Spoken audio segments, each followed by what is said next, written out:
ನಮಸ್ಕಾರ ಬಸ್ಸು. ಏನಪ್ಪ ವಿಷಯ ಅಂತಂದ್ರೆ ಈ ವಿಡಿಯೋನ ಕೊನೆವರೆಗೂ ನೋಡಿ ನಿಮ್ಗೆ ಗೊತ್ತಾಗುತ್ತೆ. ತೋರಿಸ್ತಾ ಇರೋದು ನಾನು ಇವತ್ತು ರಾಜಾಜಿನಗರಲ್ಲಿ ಒಕಿನೋವಾ ಶೋರೂಮ್ಗೆ ಬೆಂಕಿ ಬಿದ್ದಿರೋದು. ಇದು ಬಂದ್ಬಿಟ್ಟು ಏನೇನೋ ರೀಸನ್ ಕೊಡ್ತಾರೆ, ಯಾಕೆ ಬಿದ್ದಿದೆ ಏನು ಯಾರಿಗೂ ಗೊತ್ತಿಲ್ಲ. ಮೇಜರ್ ಆಗಿ ಹೇಳ್ತಿರೋದು ಈಗ ಬಂದಿರತಕ್ಕಂಥ ಸುದ್ದಿ ಪ್ರಕಾರ ಬ್ಯಾಟ್ರಿ ಎಕ್ಸ್ಪ್ಲೋಡ್ ಆಗಿರೋದು ಅಂತ. ಏನೇ ಇರಲಿ, ನಮ್ಮಂತ ಮಿಡಲ್ ಕ್ಲಾಸ್ ಫ್ಯಾಮಿಲಿ ಹುಡುಗರಿಗೆ ಒಂದು ಆಸೆ ಇರುತ್ತೆ, ಬೈಕ್ ತಗೋಬೇಕು ಇಲ್ಲ ಸ್ಕೂಟರ್ ತಗೋಬೇಕು, ಒಂದು ವೆಹಿಕಲ್ ತಗೋಬೇಕು ಅಂತ. ಪೆಟ್ರೋಲ್ ಕಾಸ್ಟ್ ಜಾಸ್ತಿ ಇರೋದ್ರಿಂದ ನಾವು ಅನ್ಕೊಂತೀವಿ ಇವಿ ವೆಹಿಕಲ್ ತಗೊಂಡ್ರೆ ಒಳ್ಳೇದು ಅಂತ.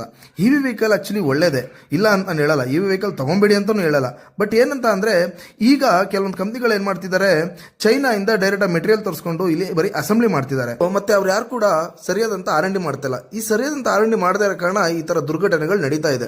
ಸೊ ನನ್ನ ಇಂಟೆನ್ಷನ್ ಇಷ್ಟೇ, ಯಾರೇ ಒಬ್ರು ಇವಿ ವೆಹಿಕಲ್ ತಗೊಳಕ್ಕಿಂತ ಮುಂಚೆ ನಮ್ಮ ಇಂಡಿಯಾದಲ್ಲೇ, ಅದರಲ್ಲೂ ಕರ್ನಾಟಕದಲ್ಲೇ ತುಂಬಾ ವೆಹಿಕಲ್ಗಳು ಒಳ್ಳೊಳ್ಳೆ R&D ಆಗಿ ಬಂದಿರೋಂಥ ಇವಿ ವೆಹಿಕಲ್ಗಳಿದಾವೆ. ಅಂತ ವೆಹಿಕಲ್ಗಳನ್ನ ವಿಚಾರಿಸಿ ಮತ್ತೆ ಅದ್ರ ಬಗ್ಗೆ ತಿಳ್ಕೊಂಡು ತಗೊಳ್ಳಿ ಅಂತ ಹೇಳಕ್ ಇಷ್ಟಪಡ್ತೀನಿ. ಈ ವಿಡಿಯೋನ ಆದಷ್ಟು ಜನರಿಗೆ ಶೇರ್ ಮಾಡಿ, ಯಾಕಂತಂದ್ರೆ ಯಾರ್ಯಾರು ಇವಿ ವೆಹಿಕಲ್ ತಗೊಬೇಕು ಅಂತಿದ್ರೆ ಅವ್ರಿಗೆ ಇದೊಂದು ಅರಿವಿರ್ಲಿ ಅನ್ನೋದು ನನ್ನ ಒಂದು ಉದ್ದೇಶ.